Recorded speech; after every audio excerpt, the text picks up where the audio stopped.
Едмонд Адеми, пошто Оливера ме советува да се откажам од прашање, сега не знам дали да ја послушам, кој што ја послушал Бучковски, па да настрадам после тоа или не. Сепак се решив да не ја послушам и прашање до Ермира, кратко. Носите ли чекич со вас вечерва овде?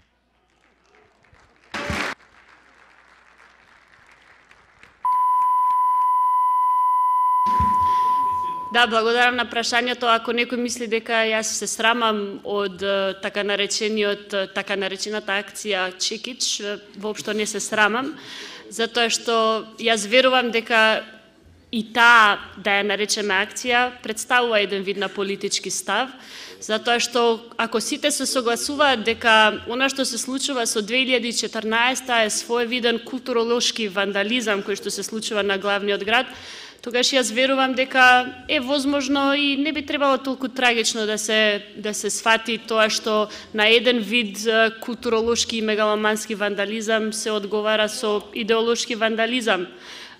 Знаете како тоа го кажав, но веројатно немаше подготвеност да се пренесе. Го кажав од собранието, кога во Украина се уриваше споменикот на Ленин, тоа сите го квалификуваа како битка за демократија, а ова кај нас стана некаков си етнички, политички вандализам. Мислам дека толкувањето е нецелосно, принципиелно, мислам дека има нешто повеќе тука. Благодарам.